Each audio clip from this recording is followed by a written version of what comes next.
Let's be real. Magnus Carlsen got humiliated by Gukesh in front of everyone. Forget close game. This wasn't a contest. This was a beatdown, plain and simple. We watched the so-called king get completely outclassed by a teenager who made it look effortless. We're not just going to look at the loss. We're going to look at why he fell apart. This is the story of how the king of chess was made to look helpless and angry. For many years, Magnus Carlsen was the king of chess. He made other great players look like beginners. Just hearing his name made other players nervous. But that is changing. When he played Gukesh, he didn't look like a king. He looked tired, and maybe a little too sure he would win. He looked unprepared. For the first time, he looked like someone who could be beaten. He brought his big name to the game. Gukesh brought his best game, and we all saw who was better that day. Gukesh didn't talk trash. He didn't look scared. He didn't even celebrate when he won. He just sat there, calm and cool, like it was a normal day. But that's what makes him so scary. His silence is stronger than a loud celebration. He gave Magnus no chance to get back in the game. He showed no mercy. He didn't care that he was playing a legend.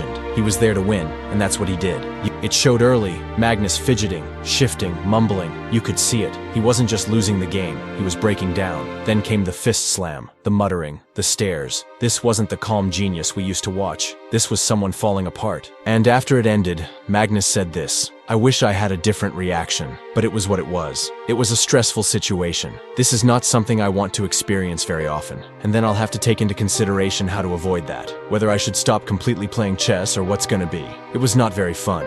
That doesn't sound like a champion. That sounds like a man thinking of quitting. He was playing a legend. He was there to win, and that's what he did. You could see him getting upset. Magnus was moving around in his chair. He wasn't just losing the game. He was losing his cool. At one point, he even hit the table with his fist. That wasn't about a bad move. It was about his pride. For the first time in a long time, someone wasn't afraid of him. The cameras saw everything. He was talking to himself, rolling his eyes, and just showing that he was defeated. That was not a champion feeling pressure. That was a man who had no more tricks left. Look, let me be honest with you. I used to be a big fan of Magnus. I loved his skill and his love for the game, but it feels like that fire is gone now. You can't just play fast, fun games online and think you can stay the best at serious classical chess. You can't skip World Championship games and expect the new players to just wait for you. Gukesh is not just another good kid. He is focused. He is hungry. He is everything Magnus used to be. And how did Magnus act after the loss? Not very well. He seemed bitter, upset, and almost like a child. That is not the champion I remember. That is someone who seems scared of becoming old news. Of course, the internet went wild. Twitter, Reddit, YouTube,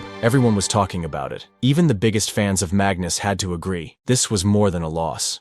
Magnus Carlsen used to be the main star. Now he's just another top player in the game. The chessboard doesn't care about what you did in the past. Your old titles can't save you from a hungry new player. Gukesh didn't care what Magnus did 10 years ago. He cared about the game right in front of him. This loss was a warning sign. A new group of players, with Gukesh at the front, is here. Magnus is no longer the most feared player. He's just another opponent. And Gukesh? He is the one making history now. Magnus is not quitting chess. But sometimes, a great player's time at the top doesn't end with a big announcement. It just slowly fades away, one loss at a time. And in this game, Gukesh showed us that an era was over. The story isn't just that Magnus lost. It's that the new players have figured him out. The game is different now. The hunger to win belongs to the young players. And people are not asking, how did Magnus lose? They are starting to ask, was he ever that good to begin with? Subscribe if you agree someone new will be king.